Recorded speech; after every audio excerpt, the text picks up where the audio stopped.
Selamat petang, salam sejahtera. Terima kasih kerana bersama dengan saya di Nazilin Unity Channel. Sekali lagi, Datuk Seri Anwar Ibrahim sekolahkan Sanusi kau-kau.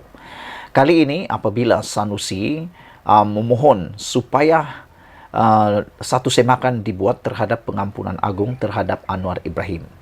Tetapi ada satu jawapan daripada Anwar Ibrahim yang anda harus dengar. Share video ini supaya semua orang tahu. Sebelum saya teruskan, bantu saya tekan butang subscribe untuk mengembangkan channel ini. Hari ini, sah dan muktamad, Anwar sendiri datang tampil menyuarakan bantahan permohonan Sanusi berkaitan pengampunan agung. Apa ceritanya? Anda ikuti ulasan ini. Seperti yang kita semua tahu, Datuk Seri Anwar Ibrahim, Perdana Menteri kita, adalah seorang yang telah diampunkan oleh Yang di-Pertuan Agong pada tahun 2018. Tetapi banyak orang mempersoalkan. Hari ini, giliran Anwar Ibrahim membantah permohonan Sanusi berkaitan pengampunan agung. Datuk Seri Anwar Ibrahim membantah permohonan yang telah difailkan oleh Datuk Seri Muhammad Sanusi Maknor supaya Mahkamah Tinggi menentukan persoalan undang-undang berkaitan pengampunan diraja yang diberikan kepada Perdana Menteri itu 5 tahun lepas. Saya fikir ini sesuatu perkara yang sesuai dibantah oleh Datuk Seri Anwar Ibrahim.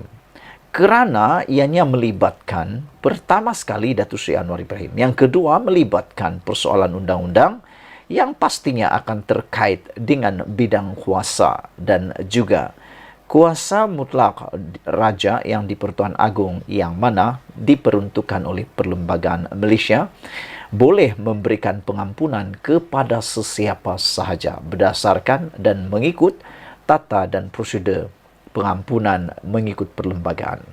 Permohonan tersebut dikemukakan berikutan saman fitnah Anwar terhadap Menteri Besar Kedah itu berhubung ucapan berbau fitnah mengaitkannya dengan perlakuan tidak bermoral dalam satu kempen ceramah jelajah Perikatan Nasional BES Tambun.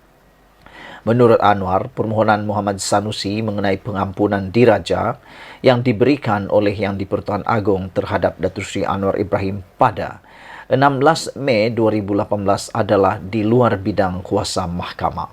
Yang ini saya setuju kerana kuasa pengampunan yang diberikan kepada Yang di-Pertuan Agong merupakan peruntukan daripada Perlembagaan Persekutuan dan memang pada hemat dan juga pengetahuan saya, ianya berada di luar bidang kuasa mahkamah kerana ia adalah budi bicara Yang di-Pertuan Agong. Maka dengan itulah, undang-undang ataupun permohonan tersebut dibantah oleh Datuk Seri Anwar Ibrahim. Presiden PKR itu berkata, berdasarkan Perkara 42 Perlembagaan Persekutuan dibaca bersama Perkara 181 memperuntukkan kuasa Yang di-Pertuan Agong untuk memberikan pengampunan adalah kuasa yang tetap dan tidak terjejas. Terdapat berbagai kes di Mahkamah Persekutuan dan Mahkamah Rayuan yang mendukung prinsip perundangan itu dengan memutuskan bahawa Mahkamah tidak boleh mengesahkan atau memvariasikan apa-apa keputusan Yang di-Pertuan Agong. Ia termasuk keputusan untuk memberikan saya pengampunan, secara langsung membuktikan bahawa mahkamah tidak mempunyai apa-apa bidang kuasa untuk berbuat demikian. Katanya, menerusi afidavit, jawapan yang difailkan pada 25 April lepas menerusi Tuan SN Nair di Mahkamah Tinggi Alor-Setar. Anwar menegaskan bahawa permohonan Muhammad Sanusi adalah tidak relevan, remeh, mengaibkan kuasa-kuasa Yang di-Pertuan Agong dan merupakan penyalahgunaan proses mahkamah untuk membuat keputusan ke arah perkara-perkara yang tidak boleh diputuskan. Selaras pengampunan yang diberikan oleh Yang di-Pertuan Agong pada 16 Mei 2018, saya diampunkan secara penuh dan segala keburukan ke atas diri saya, termasuk rekod-rekod mahkamah, adalah diketepikan dan apa-apa kenyataan menyentuh perkara sama adalah fitnah serta boleh diambil tindakan, kata Anwar menerusi afidavit itu. Pada 31 Mac lepas, Sanusi memfailkan permohonan bagi mendapatkan perintah mahkamah untuk menentukan beberapa persoalan undang-undang, antaranya sama ada pengampunan diraja diberikan kepada Anwar pada 16 Mei 2018 adalah satu pengampunan penuh yang boleh mengenepikan sabitan kes jenayahnya. Permohonan itu difailkan Muhammad Sanusi antaranya atas alasan berdasarkan rekod-rekod yang dirujuk olehnya, tidak terdapat sebarang bukti bahawa pengampunan tersebut secara efektif mengakas kesemua atau sebahagian sabitan jenayah serta memadam kesemua rekod sabitan jenayah lampau Anwar. Sementara itu, Peguam Farizal Yusuf yang mewakili Muhammad Sanusi ketika dihubungi bernama berkata, pengurusan kes ditetapkan pada 28 Jun di Mahkamah Tinggi Alor-Setar. Pada 13 Disember tahun lepas, Anwar selaku pelanatif menyaman Muhammad Sanusi berhubung ucapan berbau fitnah mengaitkannya dengan perlakuan tidak bermoral dalam satu kempen ceramah jelajah PN Base Tambun.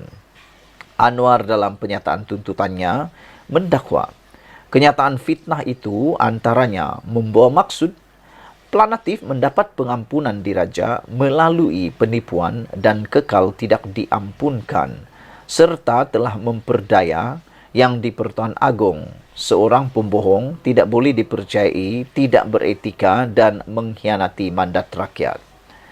Menurut pelanatif, kenyataan-kenyataan itu dibuat dengan berniat jahat, bertujuan untuk menghasut orang ramai dan menimbulkan kebencian peribadi terhadapnya, dan PH semasa tempoh berkempen menjelang pilihan raya umum ke-15 PRU 15 pada 19 November tahun lepas.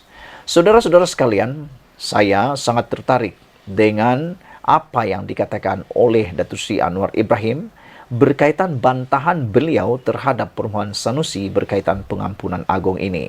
Memang tepat sekali apabila Datuk Seri Anwar Ibrahim mengatakan bahawa pengampunan diraja yang diberikan kepada beliau tidak boleh dipersoalkan kerana ianya berkait dengan kuasa yang di-Pertuan Agong yang di luar bidang kuasa mahkamah. Presiden PKR itu berkata berdasarkan perkara 42 Perlembagaan Persekutuan yang dibaca bersama perkara 141 memperuntukkan kuasa yang di-Pertuan Agong untuk memberikan pengampunan adalah kuasa yang tetap dan tidak terjejas. Terdapat pelbagai kes di Mahkamah Persekutuan dan Mahkamah Rayuan yang mendukung prinsip perundangan itu dengan memutuskan bahawa Mahkamah tidak boleh mengesahkan atau memvariasikan apa-apa keputusan yang di-Pertuan Agong, ia termasuk keputusan untuk memberikan Anwar pengampunan secara langsung membuktikan bahawa Mahkamah tidak mempunyai apa-apa bidang kuasa untuk berbuat demikian. Sekian dulu untuk kali ini. Jangan lupa share video ini. Kita jumpa lagi. Bye-bye.